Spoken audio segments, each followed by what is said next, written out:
Hello everyone, we are the fourth and final group to present. Poverty will be the subject of our discussion, and without further delay, let us start the presentation. Poverty refers to the lacking enough resources to provide the necessities of life like food, clean water, shelter, and clothing.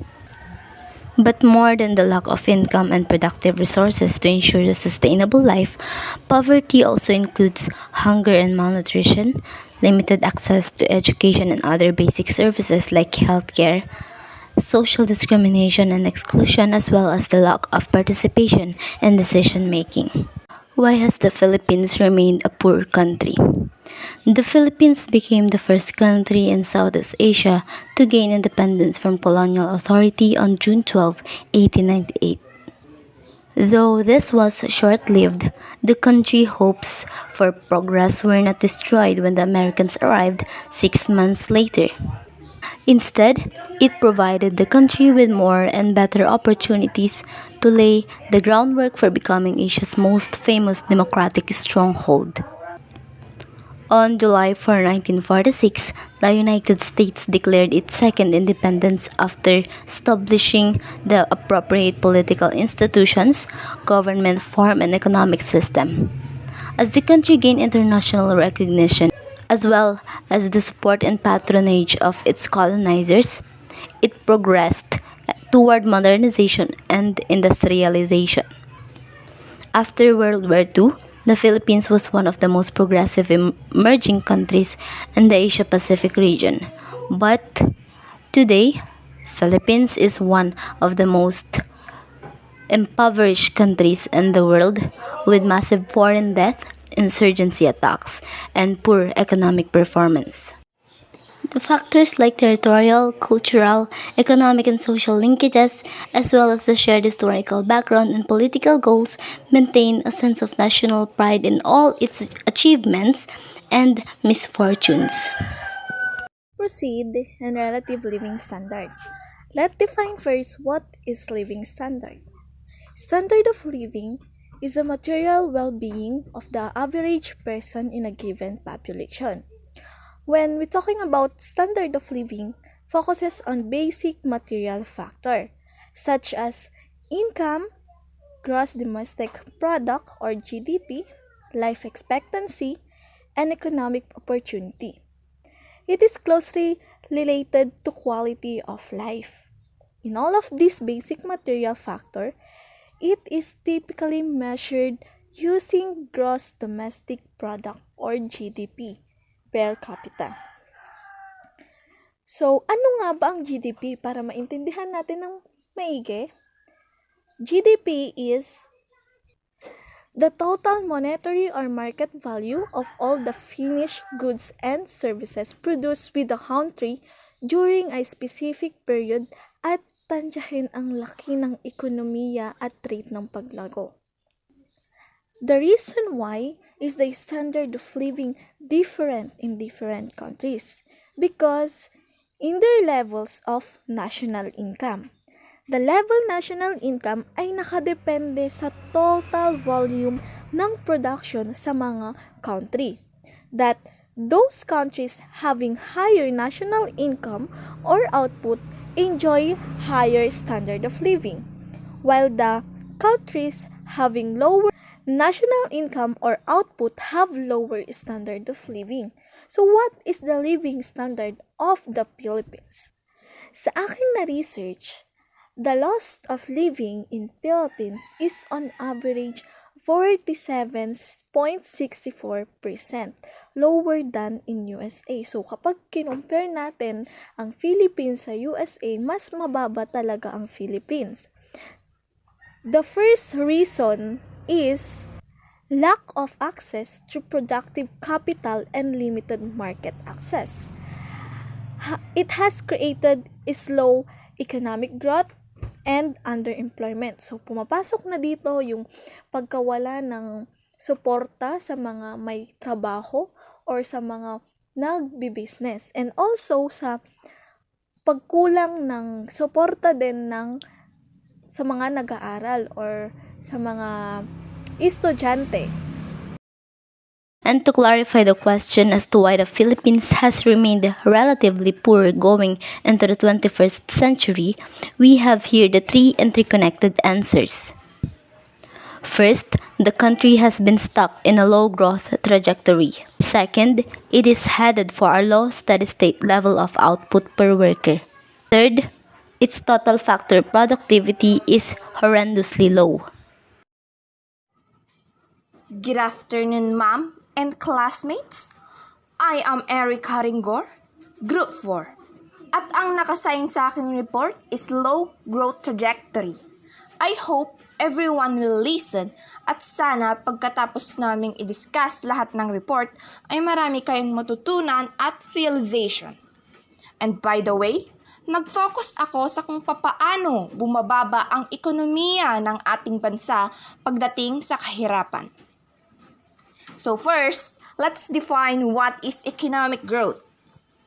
Economic growth is an increase in the production of goods and services in an economy. Increases in capital goods, labor force, technology, and human capital can all contribute to economic growth. And it is commonly measured in terms of the increase in agreed market value of additional goods and services produced. For example, the invention of gasoline fuel, the discovery of the energy-generating power of gasoline, the economic value of petroleum was relatively low. Ano nga ba ang epekto ng kahirapan sa ekonomiya? Unang-una na dito ay ang mababang antas ng pag-unlad sa ating bansa. Mahinang produksyon dahil sa mababang bahagdan ng mamimili. Mababang pasahod dahilan sa liit ng kita ng bansa. At ang masaklap pa dito, marami ng mga bata ngayon ang kumakayod dahil naghahanap sila ng mapagkakakitaan para may pambili ng pagkain. Hindi ba't sa mga bangketa o kung saan man, may mga nakikita tayong mga batang namamalimos at nakakaawa lang sila dahil imbis na dapat na nag-aaral, ganun ang nangyari ngayon. Mag-proceed naman tayo sa two main sources of economic growth. First, growth in the size of the workforce. What is the labor force of a country? The labor force in the number of people who are employed plus the unemployed who are looking for work. The labor force participation refers to the population 15 years old and over who contribute to the production of goods and services in country. Sabi nga dito, ang pwede nang magtrabaho ay edad 15 pataas. At dagdag kaalaman lang po, ang mga kabataang nasa edad 15 hanggang 18 ay pinapayagan na ng DOLE na makapagtrabaho basta't masusunod ang mga kondisyon na isinasaad sa ilalim ng Republic Act 9231 o an act providing for the elimination of the works forms of child labor and affording special protection for the working child. At ang sinasaad ng Labor Code sa ilalim niya ng RA 9231, walang kabataan ang maaaring pagtrabahuin sa pagitan ng 10 ng gabi at 6 ng umaga. Kailangan ding umano mahigpit na sundin ang 8 oras lamang na pagtatrabaho sa isang araw para sa mga kabataan at hindi lalagpas ng 40 oras kada linggo. Alinsunod pa rin sa umano sa nasabing batas, kinakailangang kumuha ng work permit ang mga kabataan na mas bata sa 15 taong gulang na nais magtrabaho na pinapayagan sa exceptional situations. And according to my research, total of labor force survey in July 2021 was recorded at 44.90 million of the estimated 75.57 million population 15 years old and over in July 2021.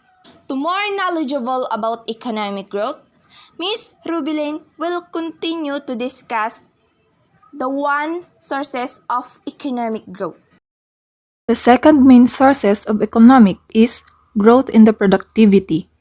Philippines is considered among laggards in labor productivity performance.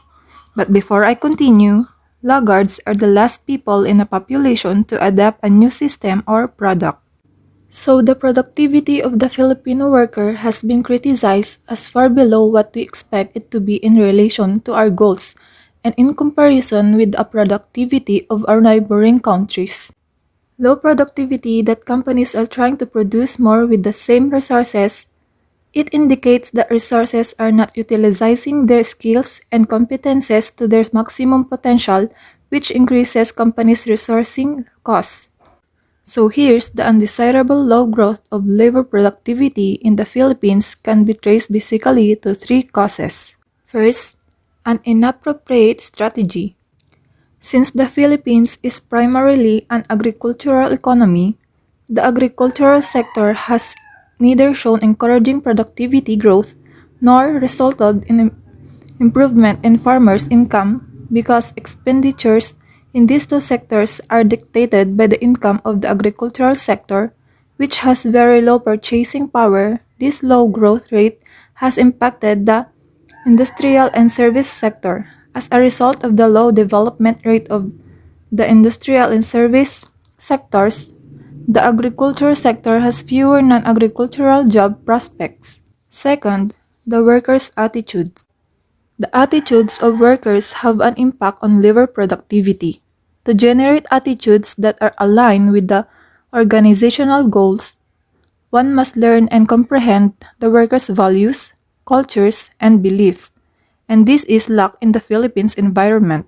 The low labor productivity is attributed to the laziness of some Filipino workers. However, this has never been shown by scientific research, and Filipinos in other nations are regarded productive and have good attitudes. According to management experts, the working environment is a major factor in workers' productivity. And the last, an incongruent management style. The working environment is defined by the management style and strategy. In the Philippines, management is built on distrust of employees, highly authoritarian decision-making, short-term profit orientation, and substantial profit draining from the business.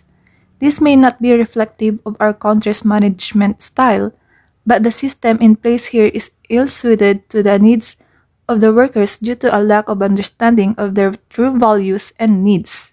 So the Philippines' low labor productivity reflects our failure to maximize the most valuable resource a country has, in its manpower. Output per worker is the worker productivity. Output per worker measures the amount of real gross domestic product produced by a labor. Economists shows that labor productivity, in which technological advance has played a significant role, has accounted for more than half the increase in real GDP. So output per worker measures the efficiency of a country with which inputs are used in an economy to produce goods and services, and it offers a measure of economic growth, competitiveness, and living standard within a country. Greater productivity is the primary source of increases in living standards, the most sustainable way out of working poverty, and the basis of competitiveness in global market. Thus, governments, employees, and employers are all working together to achieve it. Output per worker varies enormously across countries. Why? It is said that the differences in physical capital and educational attainment can only explain the variation in output per worker. The differences in capital accumulation, productivity, output per worker are driven by differences in institutions and government policies, which we call infrastructures. So, the difference in capital accumulation, productivity, and therefore output per worker are fundamentally related to differences in social infrastructures across countries. By social infrastructures, we mean the institutions and government policies that determine the economic environment within which individuals accumulate skills and firms accumulate capital and produce output. First, let's define what is physical capital. Physical capital is the apparatus used to produce a good and services. So, ang physical capital, ito yung mga bagay na gawa ng tao na binibili o ipinumuhunan ng isang kumpanya at ginagamit upang makagawa ng mga kalakal. So, there are two different types of physical capital. So, first, working capital. Working capital is the money available to meet your current or short-term obligations. So, ang working capital ay ginagamit para sa mga pagpapayad ng mga kaugnayan sa pang-araw-araw na operasyon tulad ng raw materials, wages, renta, at iba pang kagamitan. So second, fixed capital. It is the different machines and tools. So ang fixed capital naman is ginagamit para sa pagbili ng iba't ibang fixed asset tulad ng planta, machinery, equipments, furniture, vehicles, and so on. In educational attainment, which is workers with higher educational attainment are unemployed less and earn more than workers with lower educational attainment. So, education may also improve workers' employed stability, enabling more educated workers to maintain their work jobs, to quickly find new jobs in the face of changing economic conditions. Therefore, the association between education and unemployment can be a further indication of the effect of education on the productivity of workers. So in our country needs to invest more in physical capital such as tools, buildings, machineries, equipments, and vehicles. So infrastructures improvements such as streets, roads, sidewalk, parking facilities, etc. And last, improve the quality of education for us to improve our labor productivity. So, bakit nga ba mahalaga ang pag-invest sa physical capital? So, physical capital is important because it increases the productivity of goods and services, which helps the economy grow. So, bago po tayo mag-umpisa, magpapakilala muna po ako. I am Annalyn Enviado and ang topic namin for today is Total Factor Productivity. The productivity of all inputs taken together. Inputs are any resources used to create goods and services. Examples are labor, fuel, materials, buildings, and equipment. Ang input ng paggawa ay ang oras na ginugugol ng mga tao sa pagtatrabaho upang makagawa ng mga produkto at serbisyo. Capital is the property used by businesses to produce goods and services. It includes both physical assets and intellectual property. Ang mga material na input ay mga kalakal na ginagamit sa paggawa ng iba pang mga produkto. Kasama sa mga ito ang mga hilaw na materials at mga produktong gawa. Ang enerhiya ay ang mga gatong at kuryente ang ating kailangan para makagawa ng mga produkto at serbisyo. Purchase services inputs are services purchased from another businesses in other industries or sectors. It is a measure of the output of an economy relative to the size of its primary factor inputs. Outputs are the quantity of goods and services produced in a given amount of time. Ang output ay isang dami ng mga produkto o serbisyo na ginagamit sa isang tiyak na yugto ng panahon. Halimbawa, isang taon. Para sa isang negosyo na gumagawa ng isang produkto, ang output ay maaaring ang bilang lamang ng mga unit ng produktong iyon na ginagawa sa bawat yugto ng panahon tulad ng isang buwan o isang taon. So yun lamang po. The next reporter is Ma'am Armida Vargas. So, hi, I'm Armida Vargas. I'm going to report also about the total factor productivity. Why does the Philippines total factor productivity is horrendously low? So, the first is the Philippines is experiencing a limited resources like financial resources, financial and manpower, machinery and equipment to create and produce goods and services outputs. So, yun nga yung sinasabi ko sa ibang bansa, di ba? For example, sa ibang bansa, puro advance yung mga technology nila.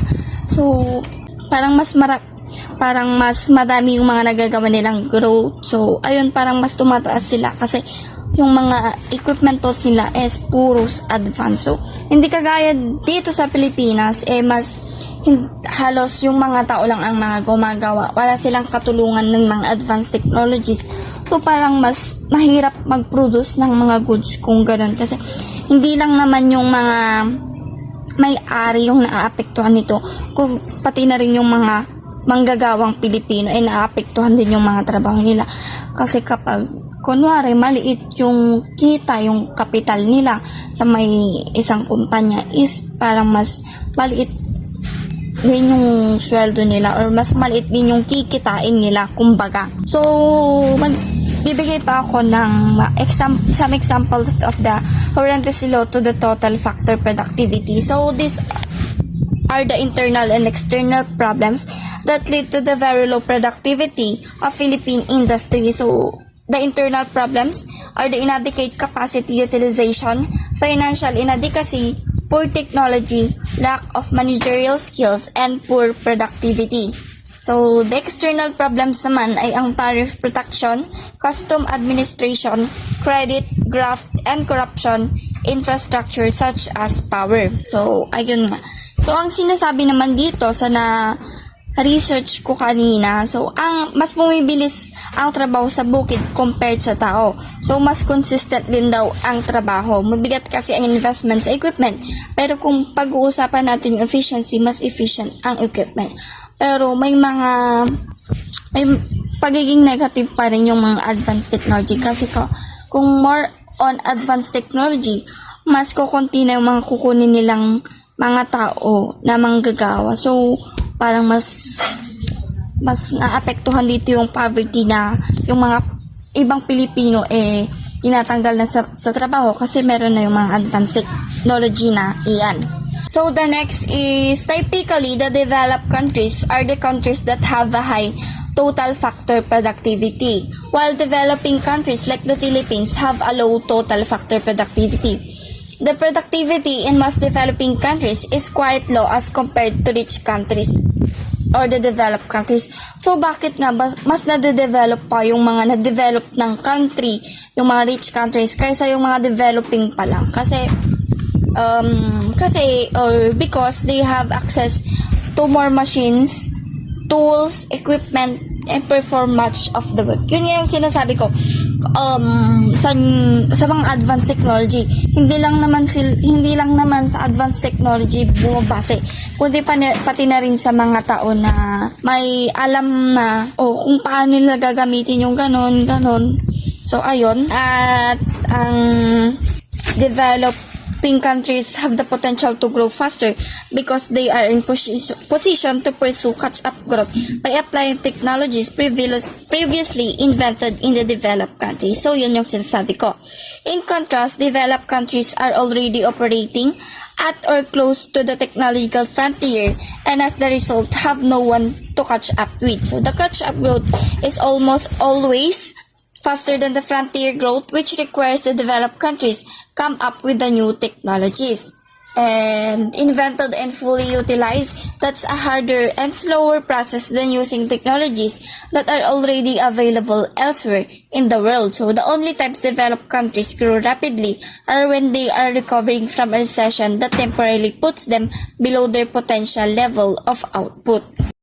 Good day everyone, I'm Richelyn May Villamil and I will be the one who will discuss the wrong attribute for long-term growth of the Philippines. Why does the Philippines have the wrong attribute for long-term growth?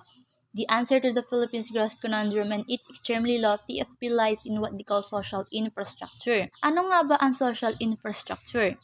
Social infrastructure refers as the set of social norms, laws, and government policies and institutions that enforce them. When we say social infrastructure, ito ay tumutukoy sa mga facilities and spaces where the community can access social services, katulad ng healthcare, services, education and training, social housing programs, police, courts, and other justice and public safety provisions, as well as arts, culture, and recreational facilities. It is also where the citizens accumulate skills and where businesses accumulate capital which is needed to create additional value.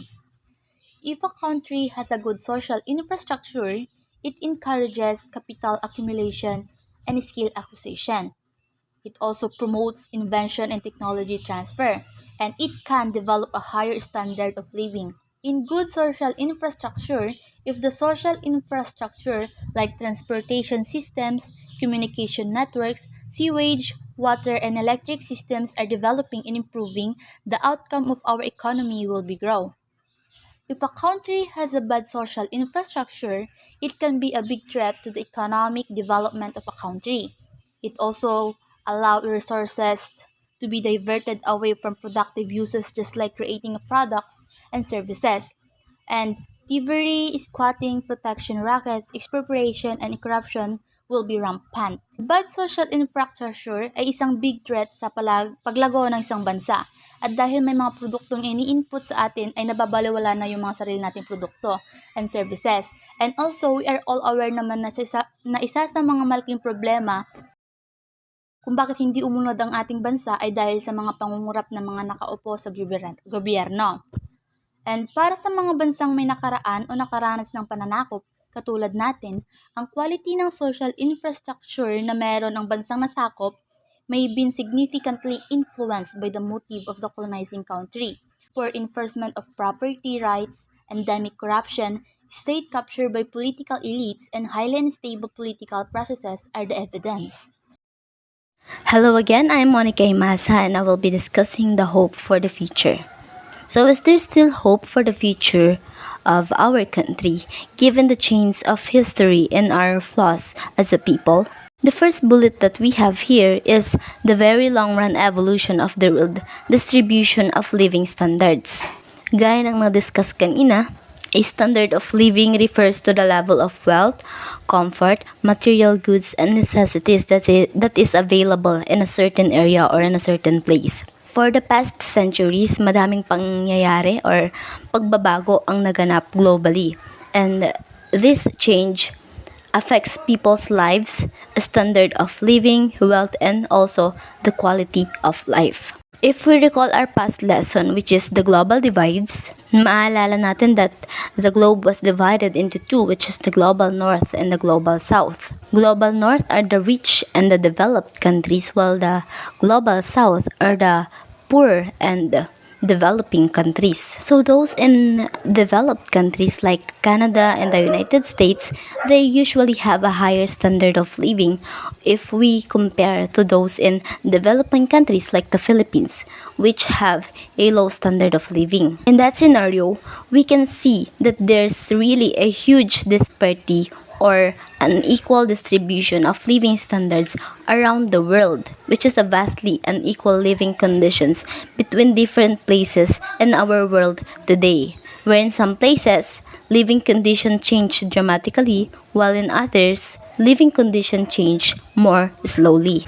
Next, the Philippines is right on the demarcation line of countries headed for different features. So our country, the Philippines, is now in a situation wherein we are heading towards or we are moving towards different features, and it's up to us if we start to cooperate, if our country start to behave in a more appropriate or effective way and get organized. There is a big possibility that our country may join the high performers that are tending toward high steady state levels of output per worker. Some of the countries that are considered high performers are Hong Kong, Singapore, South Korea, and Taiwan. But before tayo mapabilang dito sa tinatawag na high performers, we must first exhibit a high growth rate for a long period of time. So this growth rate, it is an increase in the value of all goods and services na naproproduce or nakrecreate dito sa ating country during a specific period of time. And we can only achieve this high growth rate if, first, by persistently pushing out the steady state level of output per worker. Gaya ng na-discuss kanina, output per worker is the labor productivity. It is the amount of goods and services na naproproduce or nakrecreate ng group of workers within a given amount of time. So, the further output per worker is from the steady state level, then the faster the economy will grow. TFP, or the total factor productivity, is a measure of productivity that tells us kung gaano na tayo nagpo-progress or gaano na nagpo-progress yung ating economy, considering the hours of work that we put in and considering the number of machines that we use. Growth and modern development economics tells us, however, that this is not so easily done because we have a lot of things to improve here in our country, especially our social infrastructures, like first, flood leadership. So, kailangan ng ating bansa na improve or mag-improve lalong-lalo na sa pagpili ng mga mamumuno or ng mga magiging leaders ng ating bansa. So, we need a highly competent and great leaders that can inspire and motivate us, their people. Second, an entrenched political business oligarchy. So, malaking threat sa development and progress ng ating bansa yung ganitong form of power structure na kung saan yung power or yung authority ay nasa kamay ng mga mayayamang tao or with a small number of people in which ginagamit nila yung authority and power na yun to protect their narrow self-interest and also for their selfish purposes. Third, incentive structure that is nepotistic rather than meritocratic. So, kailangan na ng ating bansa na baguhin yung ganitong kalakaran. We need meritocracy kung saan dapat ay nakukuha ng isang tao ang isang bagay with or using his or her own accomplishments, skills, and abilities rather than nepotism or nepotistic na kung saan ginagamit ng isang taong kanyang kapangyarihan or influence para sa advantage ng kanyang family members, advantage ng relatives o mga taong malapit sa kanya. At pang-apat, rewards thievery and corruption more than honest hard work. Here are 3 absolutely necessary elements for social transformation. First, an effective, efficient, and high-quality education system. We all know that education plays a major role, lalong-lalo na sa paghubog ng mga individual na maging skilled manpower, which is malaking tulong para i-sustain or i-ensure yung sustainable economy na meron ng isang bansa. And also, quality education or high quality education allows people to break the cycle of poverty and also it reduces inequalities in a country. Second, a high civil society that demands high accountability from the government. So, kailangan nating bantayan or tignan yung ating mga leaders or mga namumuno sa atin kung nagagawa o nagagampanan ba nila yung trabaho na dapat nilang gawin. We should know how committed they are to their work, kung gaano ba natin sila mapagkakatiwalaan and kung nagtutugma ba yung mga sinasabi nila sa mga actions na ginagawa nila. And we have the right to criticize the government without fear. Number 3 and lastly, a competent, corruption-intolerant government administration of firm purpose committed to reform and transformation. So, kailangan natin ng excellent leaders na kung saan tayo yung ipraprioritize over their own personal interest. Leaders na kung saan dedicated sila sa service na gagampanan nila and they have a strong vision for our country's development and transformation.